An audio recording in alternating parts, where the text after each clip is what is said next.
Boa noite, pessoal, tudo bem? Hoje a gente vai enfrentar o maior inimigo que eu tenho em toda a minha carreira, que é a aula de mitose. E é um assunto que é tão simples, ao mesmo tempo ele causa tanta confusão nos alunos. Há anos quero procurar uma forma de conseguir fazer isso ser menos complicado. Quem sabe agora que eu tenho essas imagens que eu posso mostrar, talvez isso fique um pouquinho mais simples. Então, vai ser uma aula que teoricamente vai trabalhar poucos assuntos, é só mitose, e ela é muito importante porque ela está trabalhando com a divisão da célula. E a divisão da célula é um processo fácil para o resto da célula, mas tem um lugar que é extremamente complicado e que a gente tem que fazer uma divisão com muito cuidado, que é o núcleo da célula. O que tem nesse núcleo? Tem o nosso DNA. É uma coisa extremamente importante. Ele é um polímero, é uma molécula feito por pequenas unidades que se chamam nucleotídeos, que a gente vai ver com detalhe mais para frente. Esses nucleotídeos eles vão se repetindo e eles vão formando sequências que são diferentes. As sequências de uma pessoa são diferentes da sequência de outra. Por isso que a gente pode fazer um exame de DNA e identificar alguém, e por isso que a gente acaba tendo características diferentes. Só que você tem para ter uma noção, o seu DNA ele é tão comprido, ele tem tanta informação, que cada célula sua tem praticamente 2 metros de DNA. Se você pegasse todo o DNA e enfileirasse ele, dava 2 metros. Se eu pegasse, fizesse um suco de pessoa, espremesse você, tirasse todo o seu DNA e amarrasse um na ponta do outro, eu conseguia fazer uma corda que chega até a Lua várias vezes. Só que como é que ele cabe dentro desse núcleo? Ele cabe dentro do núcleo porque ele é muito pequeno, ele é muito fino, então ele fica super enrolado. A maior parte do tempo, o seu DNA fica de uma maneira que ele está protegido. Ele só vai desenrolar e ser lido quando você precisa daquela informação. Uma das formas que a gente tem de organizar o DNA nesse núcleo e poder encontrar as informações mais fáceis é porque o DNA ele não é uma fita infinitamente grande. Ele é cortado em grandes pedaços, como se fosse um livro cheio de informações, mas ele é quebrado em capítulos. Imagina um livro grande que nem a Bíblia. Sem capítulos e versículos, como é que você ia achar a passagem que você quer? Ia ser muito mais difícil do que já é. Então, o nosso DNA é dividido em grandes pedaços, e cada um desses pedaços a gente chama de cromossomo. Cada pessoa é formada a partir do DNA de um homem e de uma mulher. Quando a gente recebe esses gametas com DNA, nós acabamos recebendo uma cópia completa de cada um dos nossos pais. Portanto, nós temos duas cópias do DNA. Você tem o seu DNA inteiro duplicado. Agora, como é que a gente representa o tamanho desse DNA? A gente anota quantos pedaços de DNA aquela espécie precisou para ter o seu DNA completo. Ou seja, quantos cromossomos diferentes aquela espécie tem. E isso a gente chama de o seu N. Então, o que é o seu N? É o número de cromossomos diferentes. No caso da espécie humana, nós temos 23 tipos de cromossomos, incluindo um par que é focado principalmente, mas não só, em definir as nossas características sexuais. Definir se você vai ser um biologicamente homem ou biologicamente mulher. Portanto, o N dos humanos é 23. Nós temos 23 tipos de cromossomos. Só que eu acabei de falar para vocês que vocês ganharam o DNA do seu pai e da sua mãe. Portanto, nós temos duas cópias de cada tipo. Isso significa que nós somos um organismo do tipo diploide. Nós representamos os organismos diploides pelo símbolo 2N, porque afinal de contas ele tem duas cópias de N tipos de cromossomo. Então, no fim das contas, quantos cromossomos eu tenho? Vamos fazer aqui uma conta, um exercício simples. Se cada organismo tem duas cópias de cada cromossomo e os humanos têm 23 tipos de cromossomo, logo o nosso 2N é 2 vezes 23, portanto, você, humano diploide, tem 46 cromossomos em cada uma das suas células. Por isso que a sua célula tem tanto cromossomo e ele é tão grande e por isso que você é tão complexo. Nós temos algumas células no nosso corpo que elas têm só uma cópia do nosso DNA. Portanto, elas são células N e elas são células com 23 cromossomos. Que célula é essa? A nossa célula do gameta. É o espermatozoide e o óvulo. Como essa célula tem só uma cópia do DNA, nós dizemos que essa célula N é uma célula do tipo haploide. Beleza? Por que uma célula se divide? Cada célula é capaz de se duplicar e gerar duas células novas, que são clones da original. A original deixa de existir e se torna as duas novas. No nosso caso, a gente usa isso para poder crescer, para repor uma célula que a gente perdeu. Por exemplo, você fez um corte no braço, seu braço está com um buraco. Esse buraco precisa ser tampado, então você vai produzindo células até você fechar esse espaço. No caso de um organismo que seja unicelular, que não é uma bactéria, ela vai usar essa divisão para poder gerar duas bactérias novas. Cada uma delas é um organismo independente. Isso é um processo de reprodução. Nesse caso, uma reprodução assexuada. Uma reprodução que uma célula gera dois clones, não mistura DNA. Esse processo de pegar uma célula, sofrer divisão e gerar duas células idênticas a ela é um processo que a gente chama de mitose. E essa mitose, ela é um processo que ocupa uma parte muito curta da vida da célula. Mas toda célula começa a sua vida numa mitose e termina a vida numa mitose. Porque a gente pode dizer que aquela célula começou a existir quando ela nasceu a partir da duplicação da anterior a ela, da célula-mãe, e ela vai viver até o momento em que ela se dividir em duas e virar duas células novas. Então, vamos olhar esse ciclo da vida aqui.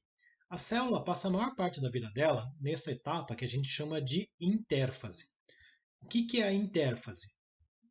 É todo o período que pode ser longo a ponto de levar alguns anos para esse processo ocorrer, ou pode ser curto, tem algumas bactérias que ficam apenas 20 minutos em intérfase e já sofrem mitose de novo, ou seja, cada 20 minutos essas bactérias viram duas. E essa intérfase é dividida em três fases. A fase G1 é a etapa que a célula vai viver a sua vida normalmente. Ela vai fazer as suas funções, ela vai se manter estruturada e ela vai continuar ali até que ela receba um sinal de que ela deve se multiplicar. É a fase que você vai encontrar a maioria das suas células antes delas entrarem nesse processo.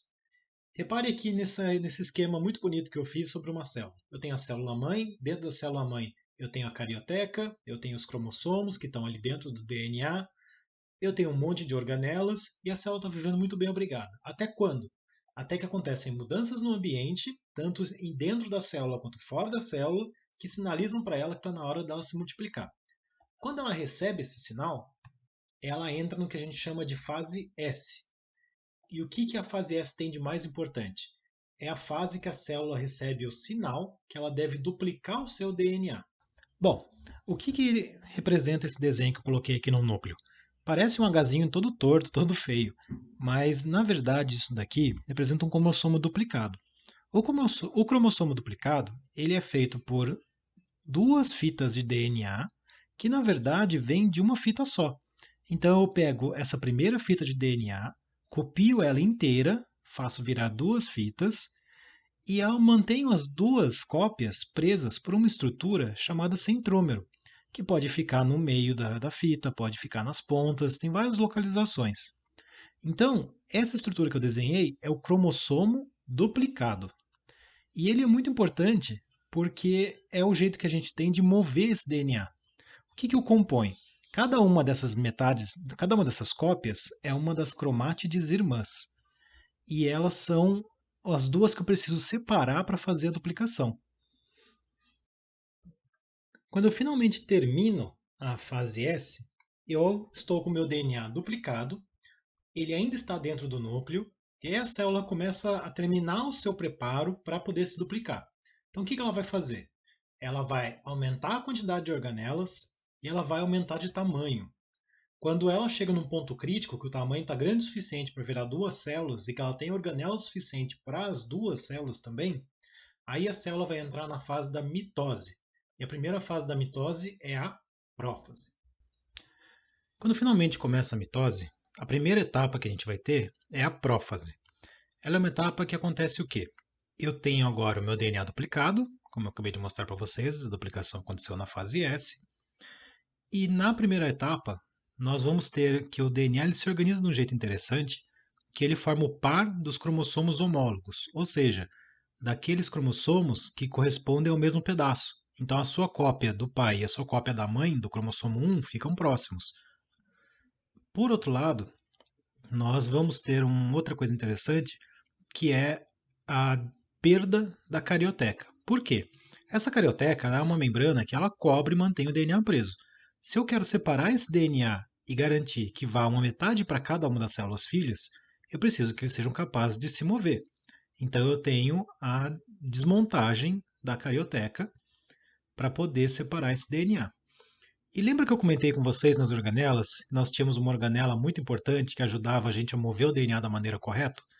Então, nós temos aqui a formação das fibras do fuso, que elas são fibras feitas de microtúbulo que são usadas para se prender ao DNA e mover ele para um lado para o outro.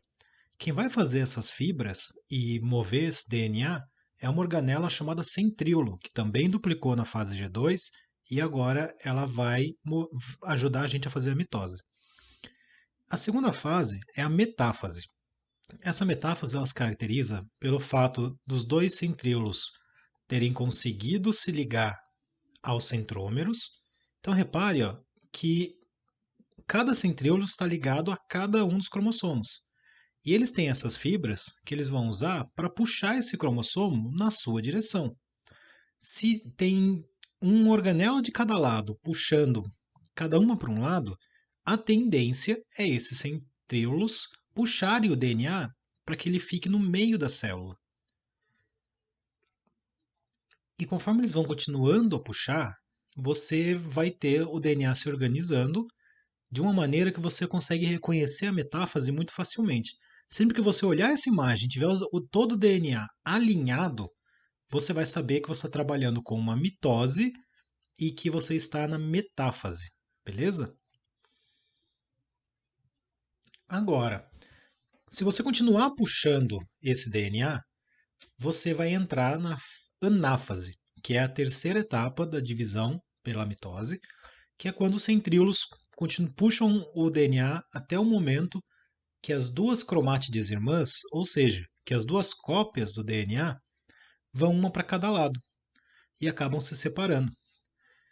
A gente tem a tendência de desenhar eles como se eles estivessem caindo, sabe? Quando você vê um filme e alguém toma um tiro e é jogado para trás.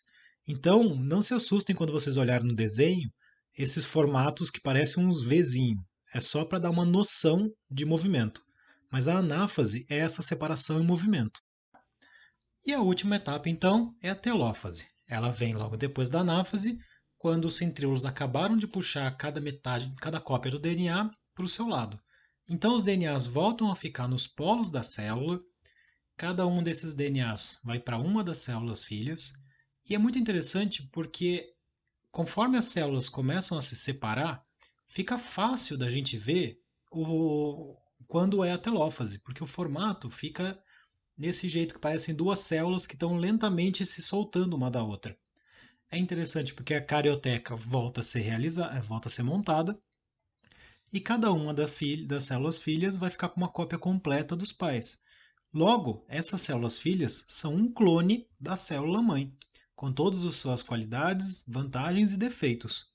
Inclusive, se tiver um erro na célula mãe, esse erro vai se perpetuar nas células filhas e a gente vai estudar isso um pouquinho mais para frente. Bom, gente, eu espero que tenha dado para entender. A mitose nada mais é do que a separação da célula e o que torna ela complicada? Que eu preciso garantir que cada uma das filhas vai receber uma cópia completa da célula mãe. E se você parar para pensar que o DNA humano tem 46 cromossomos e que esses 46 tem que ir uma cópia para cada uma das filhas, é por isso que a gente tem tantas etapas, por isso que a gente tenta organizar, tem que fazer isso de maneira tão organizada. E uma coisa interessante que cai muito em vestibular é esse lance de você olhar que durante esse ciclo todo, a quantidade de DNA na célula muda. Então vamos olhar esse gráfico aqui que eu peguei do site Biologia Total. Vamos olhar essa etapa G1 aqui, que é onde a célula passa a maior parte da vida.